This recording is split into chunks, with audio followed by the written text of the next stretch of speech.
Hey everyone, welcome to another episode on how to recognize when you are self-sabotaging. So, self-sabotage happens when your conscious mind says that you need to take a leap or you need to do some sort of action, but your subconscious mind contradicts that and it fights against that. And the reason why your subconscious mind will always win is because it is 1 million times stronger than your conscious mind. So it's really just trying to protect you from change and from dealing with your fears. And therefore, it will trigger you. It will trigger those thoughts of, oh, well, I need to go, message Jane today, or I need to, look at Facebook or social media first, right, before I take that action. Or maybe I'll just go eat a sandwich first and then I'll come back to it. Or whatever it is, whatever behavior that you engage in to self-sabotage. So it's kind of like, say you were going cliff jumping with your friends, right, where you literally like run off the cliff and you jump into the water. If any of you ever done that, it is literally exhilarating.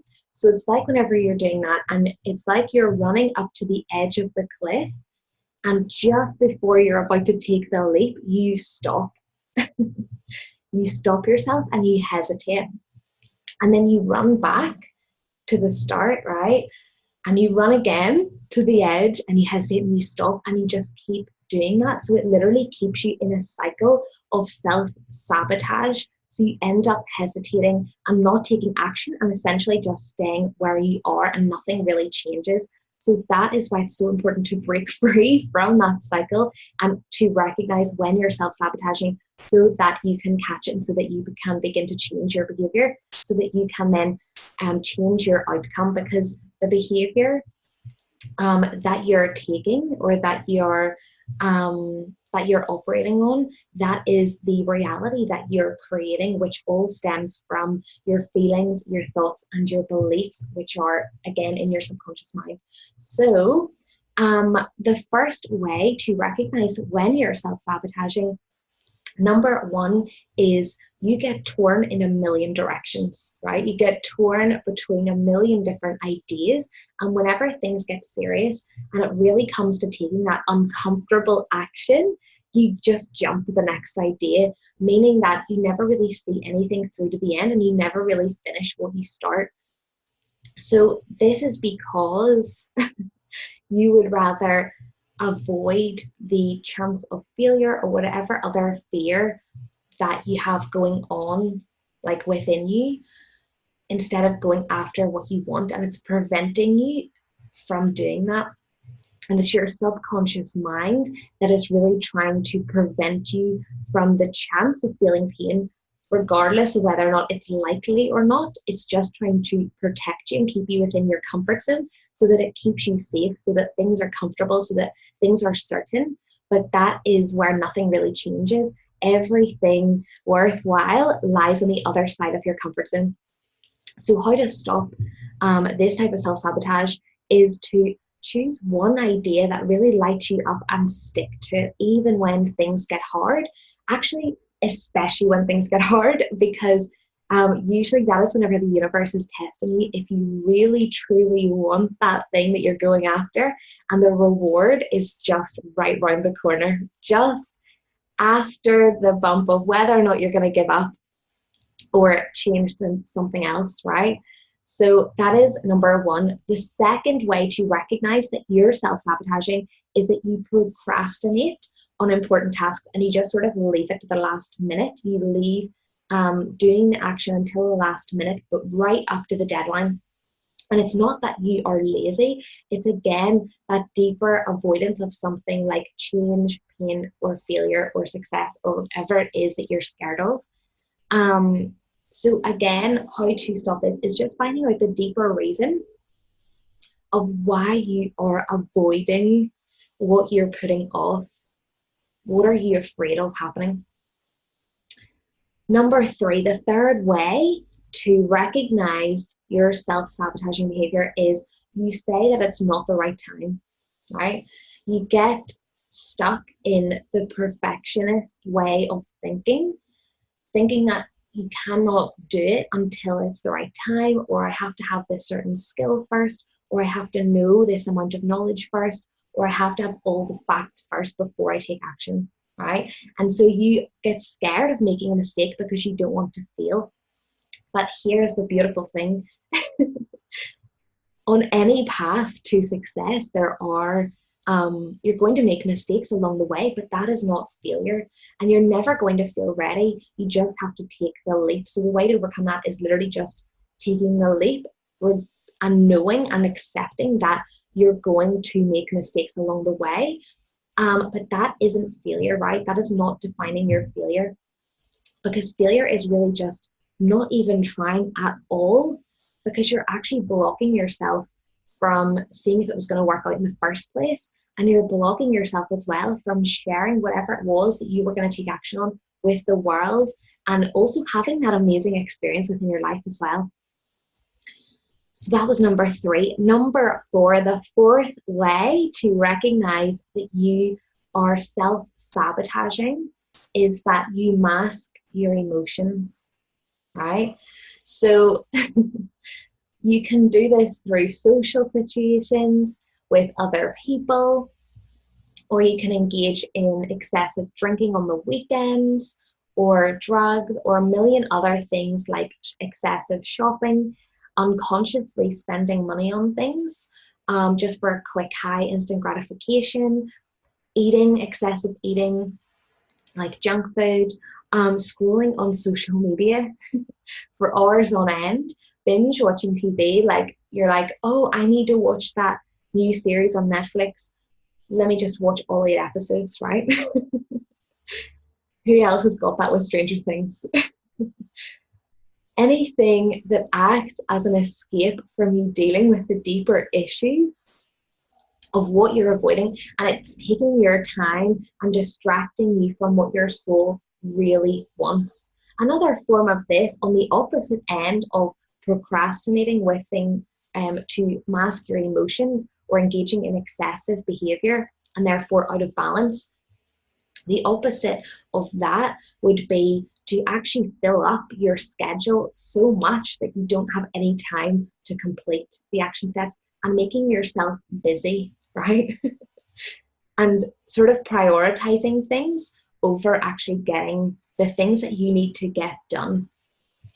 So how to stop that is developing a healthy relationship with your emotions, and not just blocking them out, because and not just letting them build up, because that just builds up stress within your body, and it creates physical and mental dis-ease within your body and your mind. Therefore, it will just become so chaotic. It will begin to manifest itself as physical diseases. It will begin to manifest itself as mental diseases, and it will just cause you to be miserable, essentially. So instead of bottling them all up, which is really unhealthy because it will just spill over, it will cause you to just explode, and it will cause you to have a negative impact on all areas of your life. Like you will begin to snap at people. It will have an impact on your relationships. You may not be able to even have like an intimate relationship with someone because you numb yourself to even the emotions of love, of joy, of gratitude. It may have a negative impact on your finances because you don't want to deal with maybe being scared of money, or even dealing with your relationship with money. It may have a negative impact on your business or your job because, again, you're not dealing with the emotions that are coming to you from that, right? So again, instead of just like bottling them all up and allowing them to spill over, just allow yourself to experience the full range of emotions that comes with the human experience. So the positive and the negative emotions at every single stage, without judgment and just acceptance, right? And so you can also talk to someone that you trust. You can talk to a professional, and also writing your emotions down and really journaling about how you feel will help massively. Okay. So that is number 4. The 5th way to recognize that you're self-sabotaging is that you have imposter syndrome, right? So this basically means that you don't feel like you're good enough, you don't feel qualified enough, you don't feel like you deserve success in your field, you don't feel worthy of that success, okay? And you may feel like it may come up in feelings like you feel like you're a fake, you feel like you're a fraud, you feel like you're undeserving of the success that you have, or you may even talk yourself out of doing something because you're like, oh no, who am I to do that, right? Or that's not meant for me, like that person can do it, but not me, right? And so therefore you self-sabotage and you stop yourself from taking the action that you need to take in order to fulfill your soul's desires. And so how to really stop that is becoming your biggest cheerleader, okay? Most of the times we would be shocked if someone spoke to us like how we speak to ourselves. And again, you wouldn't want to speak to someone else and how you speak to yourself either. You would feel like a terrible person. So why are you treating yourself like that? Become your biggest cheerleader and start to install positive thinking within your own mind, and just begin to write down all of the accomplishments that you've ever had, the big and the small. And this is proving to your inner mean girl that, or inner mean boy, that you are worthy of success and you're infinitely capable of achieving anything that you can conceive within your mind. Anything that you can imagine, you can achieve it. It all just comes down to your beliefs, right? About if you believe it's capable or not. And that leads to your behavior that you're going to take. So that is number 5. Number 6, the 6th way to recognize that you're self-sabotaging is that you blame other people. Okay? Whenever you are blaming other people and you're in a victim mindset and you're thinking, poor me, or if something goes wrong, you're like, that was their fault, that has nothing to do with me. You're actually in a state of being scared to take responsibility for yourself, for your actions, your feelings, your beliefs, your life. Not only does this behavior disempower you, but it also decreases your self-worth and your confidence, and it also damages the relationships that you have with other people, because you're going to end up resenting that person because you're blaming them, even though it was your choice to be in that situation. So just again, how to stop that is taking responsibility for your life, your decisions, your situation, and your results. Because ultimately, you are the powerful creator of your own life. You create your life, no one else.